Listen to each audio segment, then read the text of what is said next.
Bonjour tout le monde, aujourd'hui je vous propose de mener une petite enquête sur le reportage 66 minutes publié sur M6 le 23 octobre dernier dans lequel j'étais intervenu. Je m'intéressais à la manière dont le sujet a été construit, aux différents problèmes éthiques qu'il contient et aux sophismes auxquels il fait appel pour son argumentation. Je vous expliquerai également comment j'ai lancé une procédure contre M6 pour faute déontologique et les étapes pour le faire car c'est accessible à tous. Et l'intérêt de le faire est grand.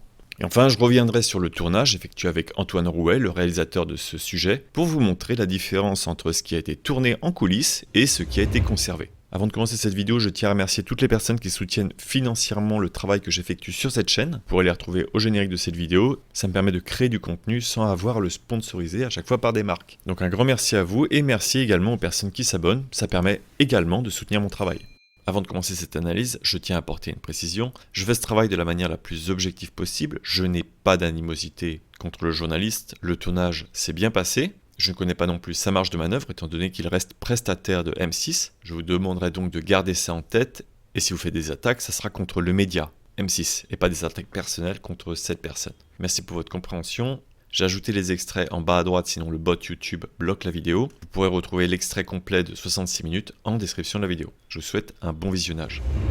Le sujet vient à peine de commencer et nous dit que malgré l'augmentation du nombre de pistes cyclables, le nombre d'accidents impliquant des cyclistes a bondi de 20%. Et malgré l'augmentation des pistes cyclables dans les grandes villes, la cohabitation se révèle souvent très compliquée avec les autres. Les accidents impliquant des cyclistes ont bondi de 20% en un an. C'est ici un premier sophisme de corrélation-causalité qui a été utilisé. Il nous indique que le fait d'avoir plus de pistes cyclables entraînerait plus d'accidents de cyclistes, en oubliant de mentionner les autres facteurs qui pourraient entraîner cette hausse de l'accidentologie. Pour en savoir plus, on peut s'intéresser à ce chiffre de 20% d'augmentation que l'on retrouve sur le site intérieur.gouv qui correspond à une moyenne nationale. L'article indique également que cette mortalité n'augmente que de 7% en milieu urbain où dans le même temps la hausse de la pratique augmente de 14%, ce qui, dans ces zones, rend l'usage du vélo moins dangereux qu'avant. Cela peut paraître contre-intuitif, mais si le nombre de pratiquants augmente plus vite que la mortalité, alors le pourcentage de chances d'avoir un accident diminue. Par contre, une autre chose que n'aborde pas du tout 66 minutes, c'est que l'explosion de la mortalité arrive hors agglomération, c'est-à-dire dans des lieux où justement il n'y a pas encore ou trop peu d'aménagements cyclables. Ce sont des zones où l'usage du vélo se développe beaucoup, malgré beaucoup d'idées reçues qui diraient qu'en banlieue et en campagne, le vélo n'est pas adapté. Ici, le journaliste aurait pu très bien parler de l'augmentation du nombre de cyclistes qui entraîne une augmentation de l'accidentologie. Ça, c'est vrai, mais ça ne fait pas augmenter le risque d'accident. Ça, c'est faux. Et dire qu'une augmentation du nombre des pistes cyclables entraîne une augmentation de l'accidentologie est non seulement trompeur, mais également faux au vu des statistiques du site intérieur.gouv. Et la phrase qui arrive juste après est la suivante.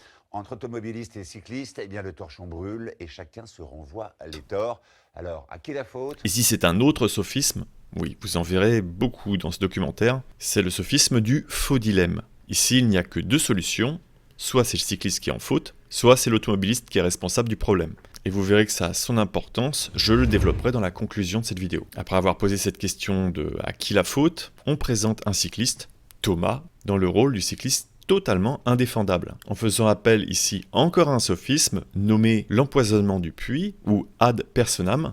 C'est une figure de style où l'on donne préalablement à un public de l'information négative, vraie ou fausse, à propos d'un adversaire dans le but de discréditer ou de ridiculiser tout ce que dira ce dernier par la suite, ou les personnes qui lui sont liées. Le journaliste va alors indiquer que le cycliste commet des infractions, même là où il n'en commet pas, comme par exemple ici, et force le passage à contresens, où il circule sur une piste qui est bien à double sens cyclable et non à contresens de la circulation. J'en parlais ici, c'est justement un aménagement temporaire qui a été réalisé après la manifestation qui a eu lieu sur le pont d'Austerlitz. D'ailleurs, c'est important de le souligner, la mairie de Paris a réagi face à cette manifestation en créant cet aménagement cyclable, ce qui est une très bonne chose. Il montre également le cycliste passant à des feux rouges. ne pas perdre une minute pour rejoindre son travail. Quant aux feux rouges, ils ne sont là que pour décorer. En ne faisant pas la distinction entre les feux qui passent légalement et ceux qui passent illégalement, car certains feux sont équipés de panneaux M12 permettant de les passer au rouge. Et ça c'est un gros problème parce que le journaliste était au courant de cette information, il m'en a d'ailleurs parlé lors du tournage, il voulait faire un communiqué à ce sujet. On avait d'ailleurs fait plusieurs prises à ce feu pour expliquer le fonctionnement et l'intérêt de ces panneaux M12. Ça pourrait être intéressant d'avoir des rappels de temps en temps aux personnes, de leur dire finalement c'est normal que les cycles puissent passer au feu rouge sous certaines conditions. Ouais. Ok, très bien. J'ai entendu. Pas de temps. Et donc quand dans le sujet, le cycliste va dire qu'il a le droit de passer certains feux rouges, Déjà, il y a certains feux qu'on a le droit de brûler. eh bien le public ne va absolument pas apporter de crédit à ce que dit le cycliste dans ce contexte, surtout si le journaliste précise juste avant. Il faut dire que ce fou du guidon a une vision bien à lui du code de la route. Déjà, il y a certains feux qu'on a le droit de brûler. Et le passage avec Thomas se termine sur cette phrase. À cause de ce genre de comportement, les rues des grandes villes sont aujourd'hui devenues des jungles urbaines. C'est un sophisme qui fait appel à la généralisation abusive. C'est un vrai bingo de sophisme ce reportage. Ils sont partis de cet exemple pour expliquer les conflits dans les villes, partant du principe que tous les cyclistes circulent de cette façon. C'est vraiment très ennuyant car juste après il y a une transition montrant des automobilistes qui s'en prennent aux cyclistes, Où piétons et automobilistes ont déclaré la guerre aux cyclistes. sous-entendant que c'est les cyclistes qui sont la cause de cette situation. Les extraits sont courts, non sourcés et donc difficiles à retrouver, mais pas impossible. Par exemple, pour cet extrait en particulier, la source de l'altercation, c'est le conducteur qui aurait serré le cycliste contre le terre-plein central en essayant de le dépasser. La cycliste est alors dans l'obligation de hurler pour se faire remarquer avant de se faire renverser, et l'automobiliste n'ayant pas aimé qu'on lui crie dessus en retour, s'est arrêté et a agressé la cycliste. La très courte scène que l'on voit, on ne voit même pas que c'est l'automobiliste qui porte les premiers coups. On voit directement la cycliste agresser l'automobiliste. Après avoir vu ces différentes tensions, on va enchaîner avec le chauffeur de taxi. Il va à plusieurs reprises se plaindre du comportement des cyclistes en les présentant comme un danger et comme n'ayant pas leur place sur la chaussée. Et au-delà des infractions présentées, il est intéressant de regarder de plus près cette zone où le chauffeur du taxi va demander au cycliste pourquoi il ne s'arrête pas au feu rouge. Excusez-moi, vous avez vu qu'il y avait un feu rouge juste avant? Bah oui, Et pourquoi vous l'avez grillé? parce qu'il n'y avait pas de poisson. Cette zone a évolué d'année en année. Ici, il y a quelque temps, les piétons ne pouvaient traverser qu'en souterrain, tellement la circulation était dangereuse à cet endroit. Puis une traversée piéton en 2 temps a été mise en place, et enfin, sur cette deuxième partie de la traversée, la circulation a été fermée aux véhicules motorisés pour ne la laisser qu'aux cycles. Les piétons n'ont plus qu'un seul feu, et les cyclistes qui circulent à cet endroit-là n'ont pas de feu et doivent laisser la priorité aux piétons. L'argument qui est donc avancé par le cycliste, qui est le respect des piétons, est ici complètement valide dans le cadre où il y aurait eu un M12. Mais effectivement, en l'absence de celui-ci, il doit respecter le code de la route. De mon point de vue, ici, il manque effectivement ce panneau, et donc je l'ai signalé à l'équipe de Dans ma rue pour qu'ils puissent corriger cette anomalie. C'est d'ailleurs un exercice que je vous encourage à faire, de vous arrêter au feu rouge évidemment, et d'en profiter pour signaler qu'un M12 pourrait être aménagé à cet endroit. Car ce feu est là uniquement pour que les véhicules motorisés respectent la priorité à ce passage piéton. De l'autre côté de la chaussée, il n'y a pas de feu, et les piétons peuvent traverser sans problème. Et par rapport aux différentes situations du documentaire, le chauffeur n'a pas été choisi par hasard par notre journaliste, car il va au final reproduire exactement ce qu'il avait déjà fait sur TikTok, où il se plaint systématiquement des cyclistes dès qu'il les voit partager sa route. On va dire que les cyclistes ils se foutent pas de moi, genre elle m'entend pas là, genre elle roule au milieu c'est normal. Il va donc reproduire cette scène avec une cycliste ne circulant pas sur la piste cyclable en lui indiquant que c'est interdit. Excusez-moi. Ah, tu siffles en plus? La piste cyclable elle est à gauche. Ah, tu le sais, mais pourquoi tu y vas pas? Vous savez que vous me dérangez. C'est pas interdit de rouler. Ah si. Si. Or, à cet endroit très précis, face au crédit agricole que l'on peut voir, il y a un panneau qui indique clairement que cette voie est partagée entre les cycles et les bus. C'est d'ailleurs ce que va lui rétorquer la cycliste. Si. Vélo, en fait, tu fais, regarde. Ah bah, je t'ai dit quoi? Qu'est-ce que je t'ai dit? Mais le chauffeur de taxi refuse de l'entendre. Et le plus gros problème arrive par la suite quand le journaliste va enchaîner avec la phrase « Je t'ai dit ». À Paris, les vélos ont l'obligation d'utiliser les pistes cyclables. Il appuie donc les propos du chauffeur de taxi avec une information complètement fausse, car à Paris, il y a très peu de pistes cyclables obligatoires pour les cyclistes. Et celles-ci sont généralement dans le sens inverse de la circulation ou parallèles à une voie rapide. Et elles sont toujours indiquées avec ce panneau. Et le journaliste va enchaîner par Cyclables. Mais la mairie n'a pas partout enlevé les anciennes signalisations. ce qui est également faux, car en regardant les lieux en 2018, il n'y avait pas de piste cyclable sur le côté gauche, et il y avait déjà la voie bus cyclable à cet endroit-là. En 2019, après la création de cette piste cyclable, le marquage a été refait, et on voit bien que la voie bus cyclable a été conservée, laissant la possibilité aux cycles d'utiliser cette voie, car elle permet par exemple de facilement sortir du boulevard en utilisant les M12, ou simplement d'accéder à celui-ci. Car sur ce boulevard en particulier, il y a une piste bidirectionnelle et ce n'est pas très logique d'aller sur cette piste à gauche pour par la suite sortir sur la droite. Je développe d'ailleurs ce point sur le sujet à propos de Sébastopol et des pistes bidirectionnelles que vous pourrez trouver dans ces 2 vidéos. Et donc, dans le cas présent, c'est une faute déontologique commise par le journaliste qui a fait confiance aux propos du conducteur sans vérifier ses dires. Voyons maintenant comment faire remonter cette erreur pour qu'elle puisse être notifiée aux médias et potentiellement corrigée. Dans un premier temps, je l'ai notifiée sur Twitter aux médias, qui n'a pas donné de réponse, et donc par la suite, j'ai saisi le conseil de déontologie journalistique et de médiation. N'importe qui peut le saisir, c'est gratuit et accessible par un formulaire en ligne. Pour ce faire, il faudra indiquer vos informations personnelles. Ensuite, il faudra indiquer l'émission, la date et heure de diffusion, et les différentes fautes commises par le média. Par la suite, la saisine sera analysée et acceptée ou non. Ensuite, le conseil effectuera un arbitrage pour indiquer si le média a bien respecté la déontologie journalistique et fournira un communiqué public avec sa décision. Et peu de temps après avoir envoyé mon formulaire, j'étais contacté par téléphone. On m'a informé que ma saisine a bien été acceptée. Et à ce moment-là, la personne m'a même précisé qu'un de mes précédents sujets avait entraîné une décision contre BFM, indiquant que certaines règles déontologiques n'avaient pas été respectées. Une autre personne s'était appuyée sur mon travail pour saisir le conseil. Et ce qui est intéressant, c'est que le conseil confirme effectivement ce que j'avais indiqué dans le sujet. Je vous laisse d'ailleurs revoir ce sujet ici.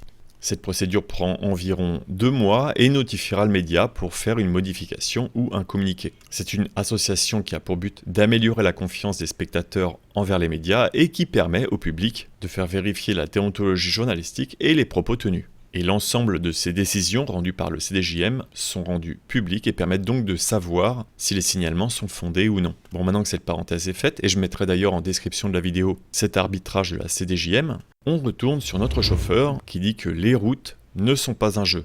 En fait, la route, c'est pas un jeu, c'est pas un divertissement. Et pourtant, notre chauffeur de taxi, en étant sur la route, divertit son public sur TikTok, en enregistrant ses vidéos au volant. Là, il y a aussi un moyen d'agir en signalant les vidéos comme une activité dangereuse, car il se filme au volant, ce qui est complètement interdit par le code de la route. Donc ça ne coûte rien de faire un petit signalement. Par contre, c'est une très mauvaise chose de commenter ses contenus, car ça va créer de l'engagement, mettre plus de lumière sur ce qu'il fait, et ça créerait également un risque d'harcèlement pour lui. Et d'ailleurs, ça ne changera pas les choses, car il se réjouit de cette haine qu'il crée envers les cyclistes. Après avoir pris le temps de dire effectivement que les cyclistes sont dangereux, on enchaîne avec la police qui rappelle que les écouteurs sont interdits. D'ailleurs, il existe des solutions comme par exemple les enceintes Tour du Cou que j'utilise pour faire mes lives. Si ça vous intéresse, je vous mets toutes les infos en description. Ça marche très bien et surtout c'est légal. On va ensuite enchaîner rapidement sur les feux rouges, sans rappeler à aucun moment, encore une fois, que ce panneau M12 existe, qui est d'ailleurs présent sur le feu qu'il filme. Donc là, il attend bien que le piéton passe, et après il y va. Et là, je montre bien le M12.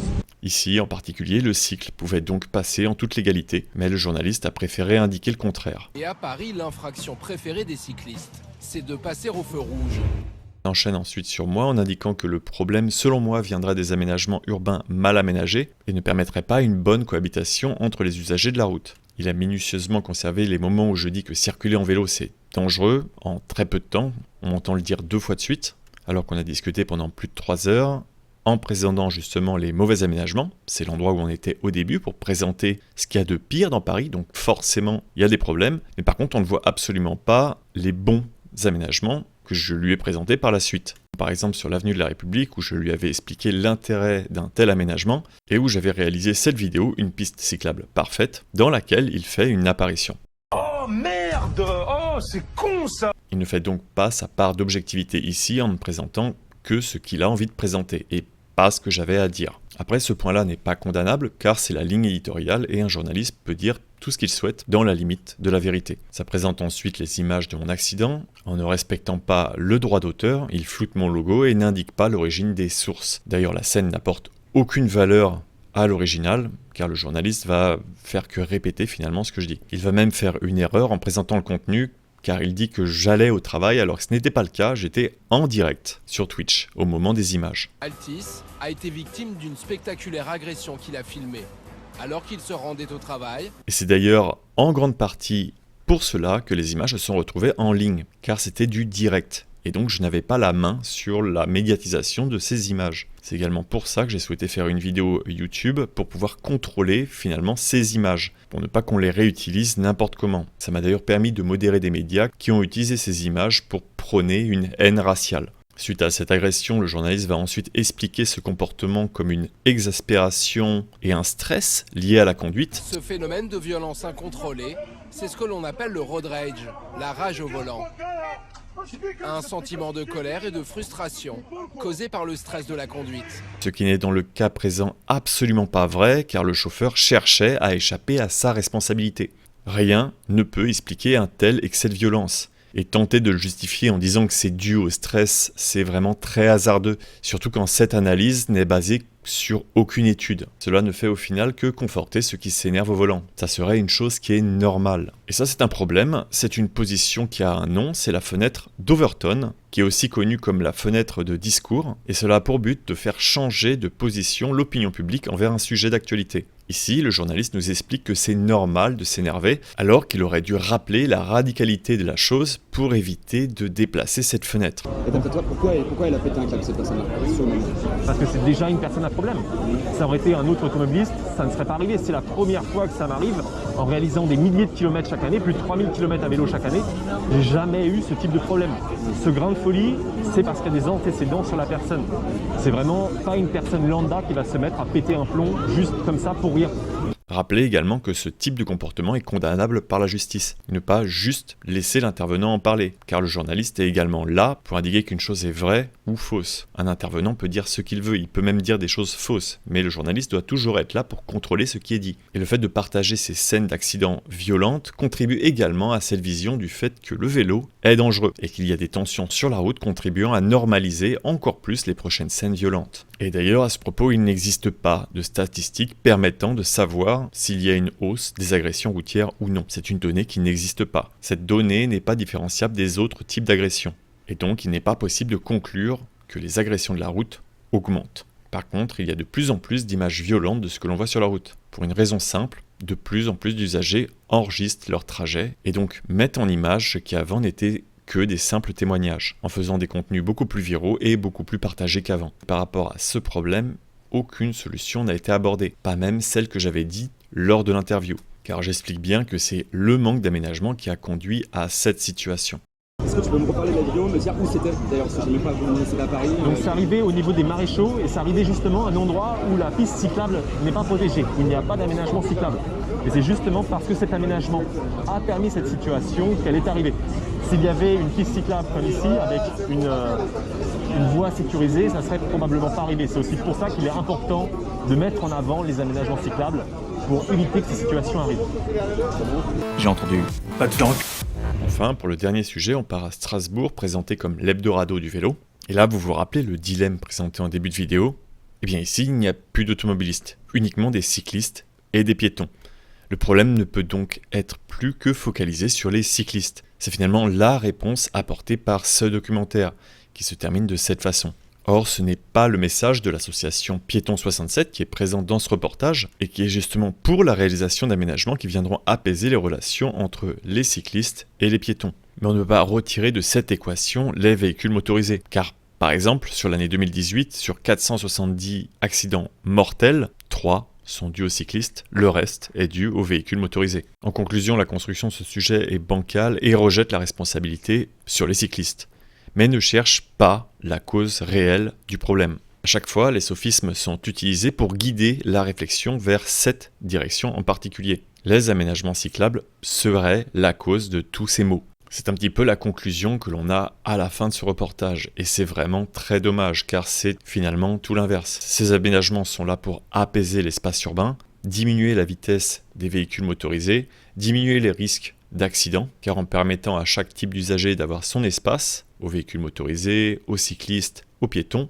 on diminue ce risque de conflit. Les conflits encore présents sont justement là parce qu'il y a un manque d'aménagement à ces endroits et qu'il y a des tensions entre les usagers. C'est par exemple ce que j'avais présenté aux journalistes. Sur Magenta, la piste cyclable est sur le trottoir et forcément il y a des conflits avec les piétons. Dans les intersections, il n'y a plus d'aménagement cyclable et donc il y a des conflits entre les cyclistes et les automobilistes. Des scènes finalement que l'on ne retrouve plus sur les aménagements qui sont bien faits, comme sur l'avenue de la République. Je vous encourage d'ailleurs à voir ou revoir ce sujet. Maintenant, quand vous entendrez quelqu'un pointer un usager contre un autre, réfléchissez plutôt à la source du problème qu'à trouver le coupable, car il n'est peut-être pas dans la question posée. J'espère que vous avez apprécié ce sujet. Encore une fois, merci à toutes les personnes qui me soutiennent. Vous pouvez les retrouver dans le générique. Vous pouvez me soutenir sur Utip, Tipeee, Twitch et YouTube. Et n'hésitez pas à venir rejoindre le Discord si vous souhaitez échanger autour d'idées pour réaliser d'autres sujets. Je vous dis à bientôt pour de prochaines vidéos et bonne route!